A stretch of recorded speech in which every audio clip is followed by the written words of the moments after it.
자, 베드로후서 마지막에 나오는 말씀 우리가 함께 읽었습니다. 오늘 말씀의 제목 기억하고 바라보며 자라가라. 세 가지 동사입니다. 기억하고 바라보며 자라가라입니다. 자, 우리가 살아가는 이 세상의 기원 그리고 인간의 기원에 대한 대답은 다양합니다. 크게 보면 하지만 두 가지로 나뉘겠죠.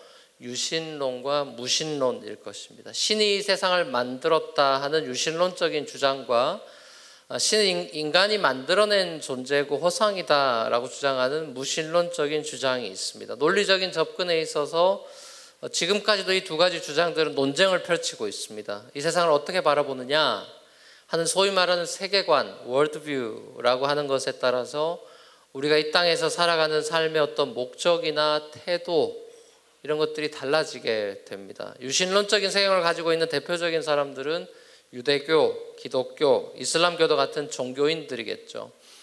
무신론적인 세계관을 가지고 있는 대표적인 사람들 중에는 과학자들이 많이 있는 것 같습니다. 신이 있다고 생각하는 사람들, 그리고 신이 없다고 생각하는 사람들, 또 신이 있다고 생각하는 사람들 중에는 그 신이 어떤 존재냐에 대한 대답들에 따라서 종교들이 각각 나뉘어집니다. 신에 대한 인식론에 따라서 그 사람의 삶의 목적이나 방향 그리고 라이프스타일, 태도 이런 것들이 다 달라지게 되죠. 오래전에 그리스 로마 신화처럼 인간들이 만들어낸 신들의 이야기를 통해서 인간은 자신들의 상상력을 동원하고 또 다른 차원의 세상을 향한 그 갈망을 표출해 내었습니다. 요즘 같은 때는 영화나 예술 같은 문화로 인간의 상상력을 키워나가고 또 과학기술의 발전으로 인해서 인간이 더 이상 신한테 의지하지 않고서도 많은 이 땅의 문제들을 해결해 나가고 지상을 아주 낙원같이 만들어갈 수 있을 것 같은 기대감을 사람들에게 심어주죠. 달나라를 가고 화성을 탐사하고 우주를 향해 나아가는 인간들의 끊임없는 노력들이 유신론을 믿는 과학자들한테는 신의 존재를 더 리마인드 시켜주고 발견하고 신에게 더 가까이 가는 어떤 그런 몸부림이 될 수 있겠지만 반대로 무신론을 믿는 과학자들한테는 신의 존재를 부정하는 단서가 되기도 합니다. 결국 어떤 세계관, 어떤 믿음의 그 빌리프 시스템이라고 하는 믿음의 체계 위에서 자신의 삶을 건축하느냐에 따라서 한 사람의 삶의 방향과 그 모습은 완전히 달라집니다. 특별히 유신론적인 생각을 가지고 있는 소위 말하는 고등 종교라고 하는 종교들은 대개 경전이 있습니다. 고등 종교의 특징은 경전이 있다는 것이죠. 그리고 그 경전을 신이 인간한테 준 메시지다 이렇게 이제 대부분 받아들이죠.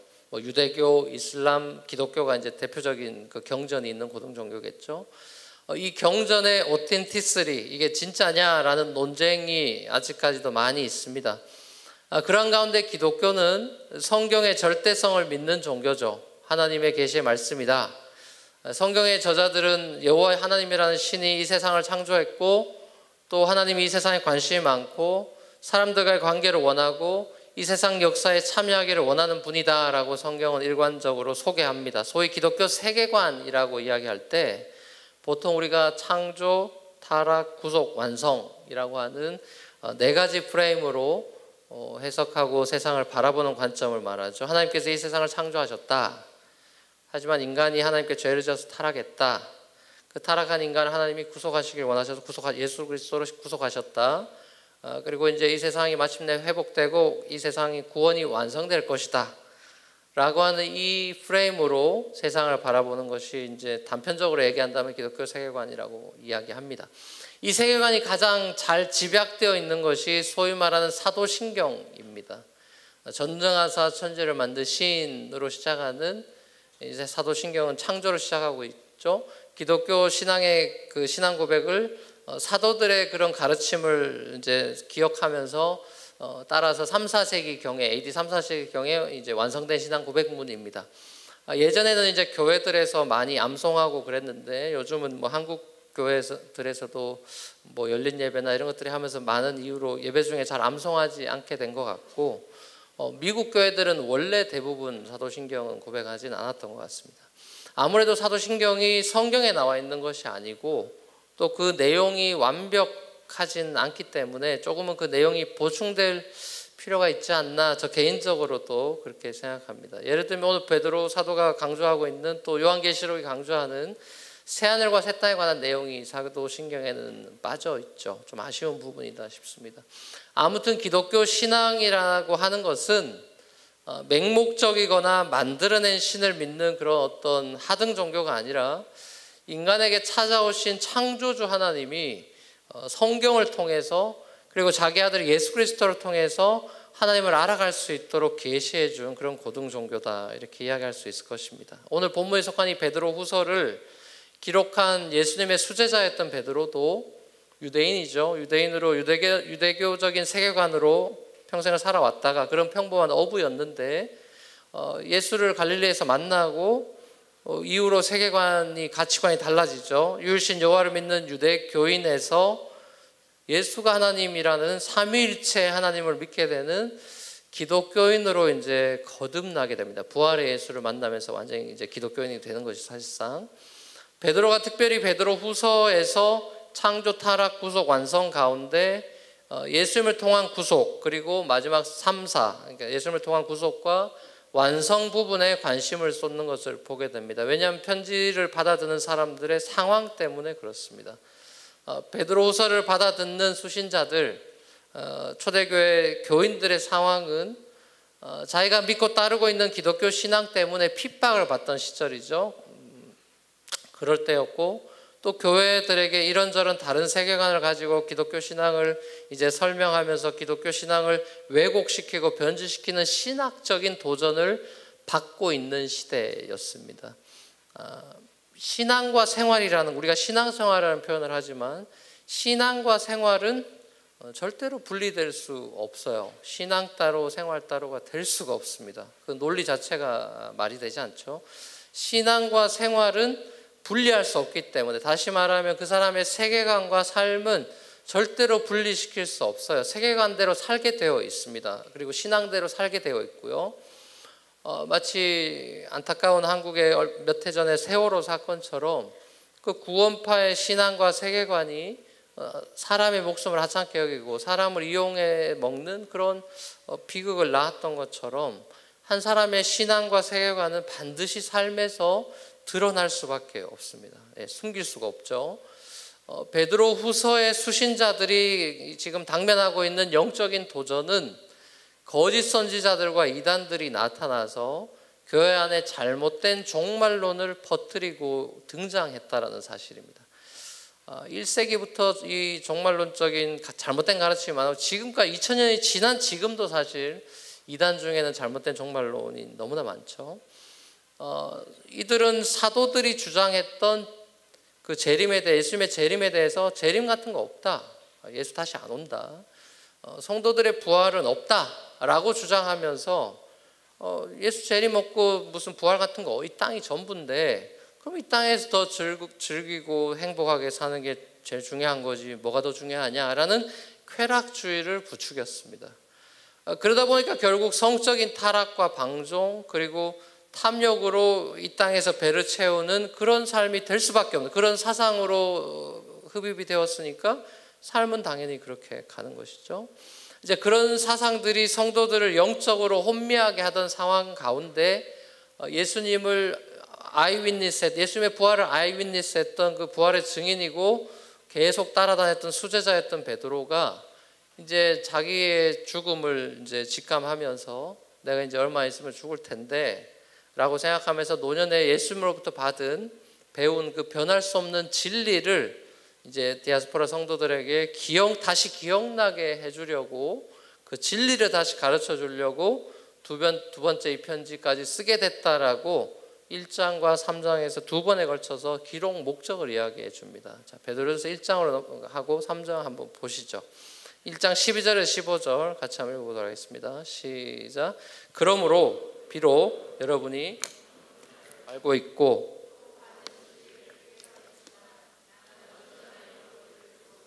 여러분을 일깨우려고 합니다. 나는 육신의 장막에 사는 동안 여러분의 기억을 일깨워서 분발하게 하는 것이 옳다고 생각합니다. 우리 주 예수 그리스도께서 나에게 보여주신 대로 내가 육신의 장막을 벗을 때가 멀지 않았음을 알고 있기 때문입니다. 내가 세상을 떠난 뒤에도 얼마든지 여러분들이 이런 일들을 기억할 수 있게 하려고 힘을 쓰고 있습니다. 예. 지금 우리와 이 사람들은 완전히 다른 사람들이죠. 왜냐하면 우리는 성경이 있으니까 내가 원할 때 기억하고 싶을 때 성경을 다시 펴보면 되지만 이 사람들은 성경이 자기가 가지고 있는 사람들이 아니기 때문에 사도들의 가르침을 다 싸그리 외워놓지 않으면 기억을 못하면 끝인 거예요. 기억을 못하면 그냥 딴 사람 얘기해 주는 거에 따라 살아버리는 거기 때문에 지금 죽기 전에라도 계속해서 이 진리를 너희 또 일깨우고 기억나게 해주겠다고 지금 서두에 그렇게 이제 표현을 하고 있는 것입니다. 자, 그 다음에 3장에 와서 다시 똑같은 얘기를 하는 다시 한번 읽어볼까요? 3장 1절 2절 시작. 사랑하는 여러분, 난 여러분에게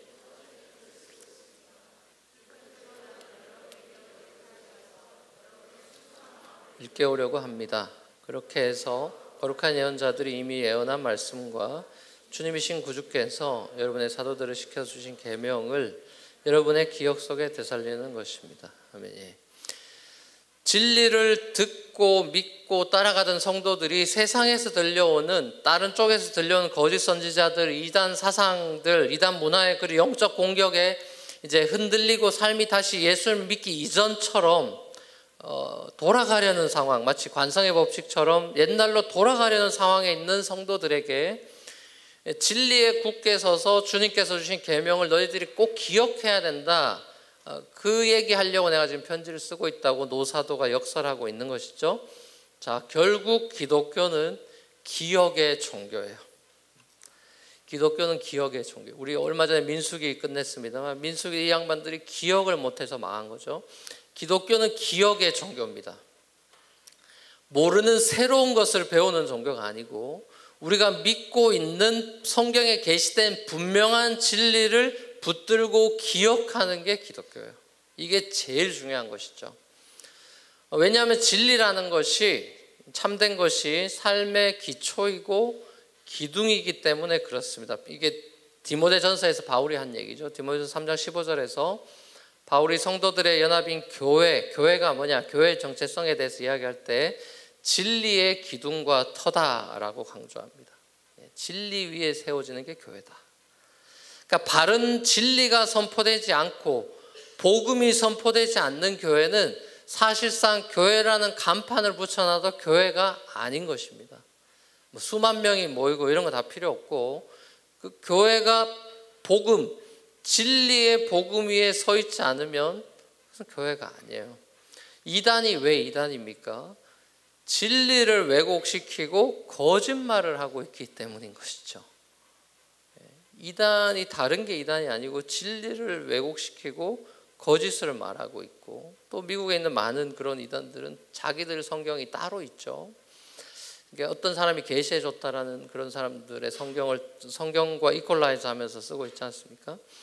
베드로의 편지를 받던 1세기 성도들의 상황이나 지금 21세기의 상황이나 이 세상에 여전히 이단들이 정말 넘쳐나고 있습니다. 제가 몇 년 전에 이제 우리 교회 예배당 때문에 이렇게 맨하탄 곳곳을 돌아다니면서 예배 장소를 찾느라고 정말 많은 그런 곳을 많이 다녔는데 다니면서 제가 여러 가지 놀란 게 있는데 그 중에 하나가 맨하탄에 교회들이 굉장히 많다는 것이 이 좁은 땅덩어리 섬 안에 교회가 굉장히 많다는 것에 놀랬고 더 놀라운 사실은 그 많은 성당과 이런 교회들 가운데 이단 교회들이 정말 많아요. 깜짝 놀랐습니다. 정말 소위 말하는 듣도 보도 못한 그런 이단들이 정말 많아서 정말 놀랐습니다. 하나님의 말씀을 왜곡하고 진리를 사람들 마음대로 조정해서 사람들 입맛에 맞추고 사람들 유리한 대로 짬뽕으로 재조합한 사상과 철학들 그런 것들이 결국 이제 이단을 탄생시키는 건데 진리가 아니죠. 진리는 성경을 통해서 하나님께서 성령 안에서 가르쳐 주시는 이 생명의 말씀이고 계시된 하나님의 말씀이 진리고 사람들이 거기에 뭐 더하거나 빼거나 할 수 있는 게 아닌데 성경을 자기 마음대로 주무르는 것 자체가 이미 하나님에 대한 경외를 상실했다는 것을 반증하는 장면입니다. 겁이 없는 것이죠.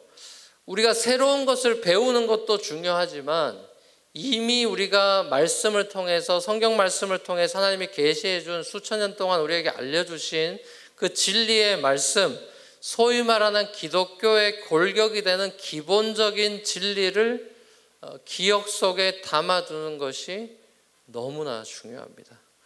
그래야 이단이나 세상의 잘못된 영적인 도전 앞에 흔들리지 않을 수 있기 때문이죠. 우리 교회 장로님 한 분 저희 집도 마찬가지인데 뉴저지만 하더라도 띵동 하면서 여호와의 증인들이 많이 방문해요. 와서 이제 뭐 이렇게 좀 무서워 보이는 잡지 이렇게 주면서 이렇게 설명을 하려고 막 그러지 않습니까? 그분들의 열심은 정말 놀랍습니다. 놀라워요. 열심이 대단해요. 근데 그 와서 이제 우리 장로님 댁에도 와서 이제 해서 들어오라고 하셔가지고 이제 대화를 나누셨다는데, 그래가지고 이제 질문을 이제 성경에 관한 질문 몇 가지를 하니까 이분들이 모르더라는 거예요. 당황하고, 원래 가르쳐 주러 왔다가 지금 장로님 잘못 만나서 당한 거죠. 당하고 땀을 뻘뻘 흘리고 이제 집으로 돌아가면서 다시 오겠다고, 그러니까 고수한테 배워서 오겠다는 소리겠죠. 갔다 오겠다 그러더니 나중에 진짜 한참 있다가 집 앞에다가 포스트잇에다가 그 답을 이렇게 써놓더래요. 자기들 나름의 답을. 끈질기죠. 그러니까 장로님이 그런 얘기를 하셨다는 거예요. 그냥 믿지 말고 공부하고 믿으시라고.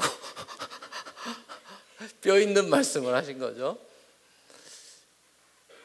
여러분들이 성경에 대해 잘 모르고 뭐 신천지니 이런 것들도 감정적으로 믿게 하는 게 아니라 성경 공부하면서 끌어들여가지고 지식을 넣어가지고 사상을 넣어가지고 이단으로 빠지는 거잖아요. 기독교의 기본적인 진리를 여러분들이 말씀 속에서 기억하고 있지 않으면 세상의 잘못된 메시지에 여러분들이 흔들릴 수 있다는 거죠. 분별력을 위해서 여러분들이 말씀을 공부를 해야 되는 거예요.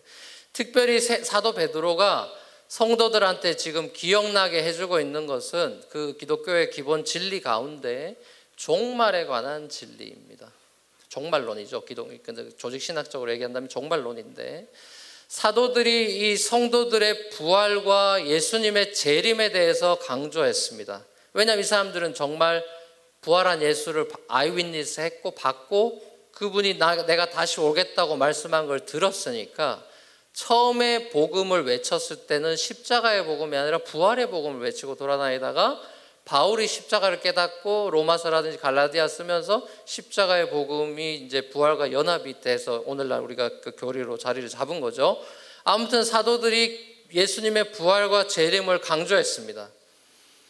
자, 근데 예수님이 다시 오실 기미가 이제 안 보이니까 이 사람들 생각에 예수님이 다시 오실 기미가 안 보이고, 분명히 이제 바울만 하더라도 초창기에는 빨리 예수님이 오신다고 생각을 했기 때문에 그런 소위 말하는 빨리 주님이 이제 본인 시대에 올 것 같은 그런 마음으로 기독교인들이 많이 있었기 때문에 초대 기독교인들은.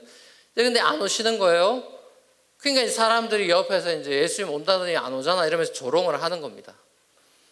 자, 그러니까 이 사람들이 예수님의 재림이나 종말의 심판에 대해서 안 믿는 사람들이다 보니까 자기들의 욕망대로 사는 삶을 선택을 했죠. 당시 그레코 로만 컬처는 뭐 여러 책에서도 여러분이 잘 알다, 뭐 폼페이라든지 이런 걸 통해서 알다시피 굉장히 성적으로 음란한 그런 시대였고 탐욕이 넘쳐나던 시대였죠.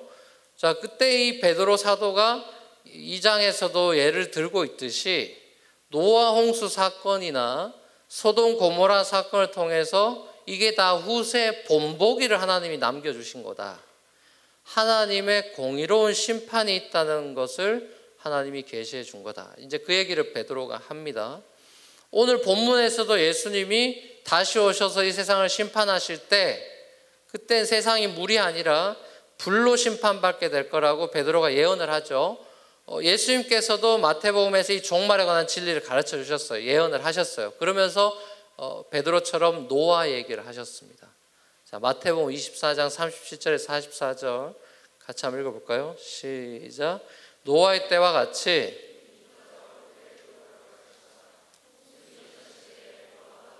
들어간 날까지 사람들은 먹고 마시고 장가가고 시집가며 지냈다.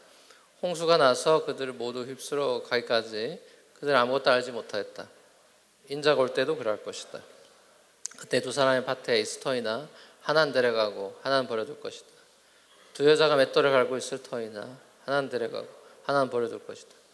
그러므로 깨어 있어라. 너는 너희 주님께서 어느 날에 오실지를 알지 못하기 때문이다. 이것을 명심하여라.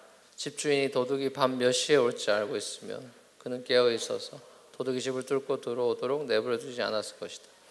그러므로 너희도 준비하고 있어라. 너희가 생각하지도 않은 시각에 인자가 올 것이기 때문이다. 자, 예수님께서 자기 자신의 재림에 대해서 이렇게 분명히 언급을 하셨고 심판에 대해서 예언을 하셨어요. 여러분은 이런 예수님의 말씀을 큐티하고 묵상하고 읽으면서 그때마다 여러분 어떤 생각을 하십니까? 정말 여러분이 다시 오실 주님을 맞이할 준비를 하면서 깨어 있습니까? 슬기로운 다스처럼 기름 준비하고 있습니까? 아니면 세상 살기 바빠가지고 먹고 살기 바빠가지고 예수님 재림은 뭐 그냥 1세기 사람들처럼 뭐 내 시대에 안 올 것처럼 확신하면서 에이그 뭐 이단들이 종말론이나 주장하고 이러는 거지 이러면서 예수님 안 와. 그 사도들이 다 만들어낸 교리야. 세상 뭐 변할 것 같지 않은데 무슨 재림이냐고 진리를 조롱하는 그런 사람들처럼 여러분들이 부활과 새하늘과 새 땅을 바라보지 못한 채 이 땅, 이 옛 하늘과 옛 땅만을 쳐다보고 살고 있는 그런 형국은 아닌가요? 베드로 사도가 이 예수님의 재림이 왜 딜레이되고 있느냐에 대해서 아주 중요한 단서를 남기고 있죠. 오늘 본문 8절 9절에서 예수님의 그 재림의 딜레이에 대한 이유를 말씀해 주고 있습니다. 8절 9절 같이 한번 읽어보도록 하겠습니다. 시작. 사랑하는 여러분,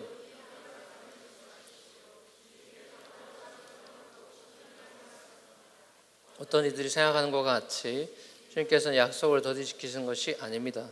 도리어 여러분을 위하여 오래 참으시는 것입니다.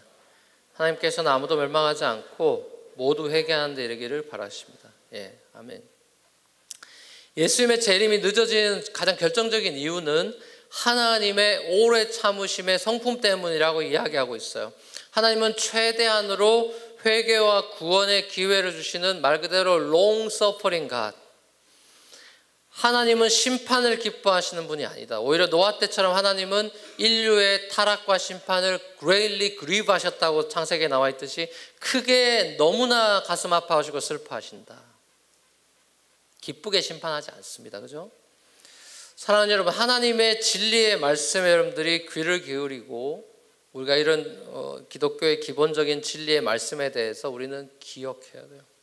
하나님은 성경을 통해서 여러분에게 말씀하십니다. 하나님은 여러분을 사랑하신다고, 독생자를 그래서 주셨다고, 독생자 예수를 믿으면 구원을 얻는다고, 그 주 예수와 동행하며 거룩하고 경건한 삶을 하루하루 살다가 죽으면 그게 끝이 아니라 부활이 시작되는 거라고, 죽음은 새로운 시작이라고 이야기해 주고 있고요. 마침내 정의가 깃들여 있는 새하늘과 새 땅에서 부활의 새 몸을 입고 살아가게 된다. 이것이 성경이 우리에게 계속해서 말씀해 주고 있는 진리의 약속의 말씀입니다. 이걸 우리가 기억해야 돼요. 또 우리가 기억해야 되는 건 하나님께서 당신이 지으신 이 세상을 이처럼 사랑하셔서 이 세상 모든 사람들을 구원하시기를 원하시는데, 그래서 이렇게까지 예수님의 재림이 늦어지고 있는데 그 뜻에 순종하지 않는 사람들은 결국 심판하신다라는 사실이죠. 오래 참으시지만 영원토록 참지는 않으신다는 거예요. 성경은 구원과 심판이 있다고 분명히 많이 모든 66권에서 구원과 심판을 강조하고 있습니다. 사랑하는 우리 뉴프런트 교회 젊은이 여러분, 이 확실한 종말론을 붙들고 우리는 마치 이 땅이 전부인 것처럼 살아가는 세상 사람들과는 구별된 거룩하고 경건한 삶을 오늘 말씀처럼 우리는 살아가야 돼요. 그러기 위해서 어떻게 해야 되느냐? 우리가 어떻게 세상 사람들하고 다르게 거룩하고 구별된 경건한 삶을 살 수 있느냐? 아주 중요한 부분을 이야기하고 있죠. 그게 뭡니까? 매일같이 새하늘과 새 땅을 바라봐야 된다는 거예요. 제가 이건 설교에서도 여러 번 강조한 부분이죠. 새하늘과 새 땅을 바라봐야 돼요. 내 인생이 지금 어디로 가고 있는지 그 파이널 데스티네이션을 봐야 돼요. 대부분 이걸 못 봐요. 그래서 망하는 거예요. 그게 민수기가 그래서 망하는 거예요. 가나안 못 보니까 망하는 거예요. 우리 구주 예수 그리스도에 대한 지식과 은혜 안에서 계속해서 그리고 우리는 자라가야 합니다. 영적인 인펀트로 가나안 갈 수는 없어요. 자라가야 됩니다. 그것이 하나님의 뜻이에요. 결국 베드로 사도가 베드로 후서에서 죽기 전에 유언과도 같이 권면하고 있는 말씀은 세 가지 동사로 결국 요약이 되는 것입니다. 기억해라, 바라봐라, 자라가라 입니다. 이게 베드로후서 전체의 메시지예요. 기억해라, 바라봐라, 자라가라. 뭘 기억합니까? 주님 주신 약속의 말씀을 기억해라. 새하늘과 새 땅 바라봐라. 예수 아는 지식과 은혜에서 자라가라. 이게 그리스도인의 삶이다. 이래야 너희가 거룩하고 경건하게 살 수 있다. 이게 사도 베드로 죽기 전에 유언과 같이 우리에게 한 말입니다. 여러분, 몇 년 전에 그 레오나르도 디카프리오가 드디어 20년 만에 오스카 나무주연상 받은 거 여러분 기억하시죠? 그분이 엄청 유명하고 막 영화도 많이 나온 것 같은데 20년 만에 상 받았어요. 그 오랜 시간을 인내하면서 한 길을 묵묵히 걸어가는 자에게 영광이 주어지는 장면을 보고 저도 감동했습니다. 저는 내 삶이 이랬으면 좋겠다 싶었습니다. 결국에는 인정받는, 끝에 가서 인정받아야죠. 중간에 뭐 한 5년 10년 하고 인정 안 해준다고 막 투덜대고 때려치우고 이러는 게 아니라 끝까지 가서 마침내 고난과 힘겨움을 통과해내고 영광의 순간을 맞이하는, 그게 기독교의 영광이에요. 기독교의 영광은 고난을 통과하지 않은 영광은 없습니다, 여러분. 그렇죠? 우리 유명한 말이 있죠. No cross, no crown. 십자가 없는 영광은 없습니다. 예수님이 그런 영광 취하지 않았어요. 2018년도 한 해가 이렇게 저물어 가고 있습니다. 이틀밖에 남지 않았습니다. 믿겨집니까, 여러분? 2018년도 이틀 남았어요. 이틀. 48시간도 안 남은 것 같아요. 이제 오늘까지 포함하면. 세월이 간다는 것 어떻습니까, 여러분? 슬픕니까? 내가 이제 30대가 되는구나, 40대가 되는구나, 올 한 해 뭐 했는지 모르겠다, 이렇게 허탈해집니까? 세월이 간다는 거는 좋은 거예요. 전 늙는 것이 좋아요. 비웃네 또. 속으로 웃기지 마. 막. 저는 늙는 게 좋아요. 옛날 사진 보면 정말 젊었더라고요. 자주 묵상하지 않습니다. 그래서 옛날을. 지금이 좋아요. 둥둥한 지금이 좋습니다. 나이가 든다는 것, 세월이 지난다는 것은 슬픈 일이 절대로 아니고 주님 오실 날이 가까워오고 있는 기쁜 날이에요. 새하늘과 새 땅에 우리가 한 걸음 더 가까이 온 거예요. 세월이 간다는 것은 정말 좋은 일입니다. 복음이에요, 복음. 내가 지금 늙고 있다는 것은 복음이에요. 옆 사람한테 너 늙어가고 있다. 복음이다. 빨리 얘기하세요. 지금 너 늙어가고 있는 것이 복음이다. 젊어지고 있는 게 복음이 아니라 늙어지고 있는 것이 복음이다. 얘기하세요. 복음이에요, 복음. 주님 만날 날이 가까워지고 있어요. 복음이에요, 여러분. 주님의 부활의 영이 우리 삶에 함께 함으로써 우리가 좁은 길을 걸어가면서 밤낮 기뻐하다가 태산을 넘어 험곡에 가도 할렐루야를 외치면서 영원히 주님을 찬양하다가 마침내 그분과 눈이 마주치게 될 때, eye to eye, face to face 그분을 보게 될 때, 그 사랑하는 주님이 주신, 준비해 놓으신 썩지 않는 영광의 면류관을 우리가 쓰게 될 때, 썩는 월계수 그 이파리로 만든 월계관이 아니라 주님이 주시는 영원한 영광의 면류관을 주실 때, 그거 다시 주님 발 앞에 내려놓는 그 장면, 여러분 기억하셔야 합니다. 그리고 기대하시고 소망하셔야 돼요. 여러분 정말 이 날마다 이 꿈을 꾼다면 여러분 진짜 꿈에 나올 겁니다. 이 꿈을 여러분들이 기도하면서 이 비전을 본다면 여러분 잠잘 때, 아침에 깰 때 이 장면이 나올 거예요. 여러분 말로만 예수님 보고 싶다 그래 놓고 꿈에 안 나타났다면은 그만큼 간절하게 원하진 않는 거예요, 여러분. 여러분 실제로 꿈을 생각해 보세요. 정말 간절히 원하고 계속 그 생각하면 꿈에 나오게 돼 있습니다. 그죠? 저도 예수님 꿈 몇 번 꿨어요. 예수님인지 아닌지 모르지만 예수님 같은 그런 느낌, 그런 거 알잖아요. 우리가 생각하는 그런 거. 여러분이 그 마음의 소망을 가지고 새하늘과 새 땅과 부활과 주님 앞에 영광의 면류관을 받고 주님과 허가하는 장면을 날마다 그리면서 살아간다면 꿈에 나옵니다. I guarantee you. 나오게 돼 있어요.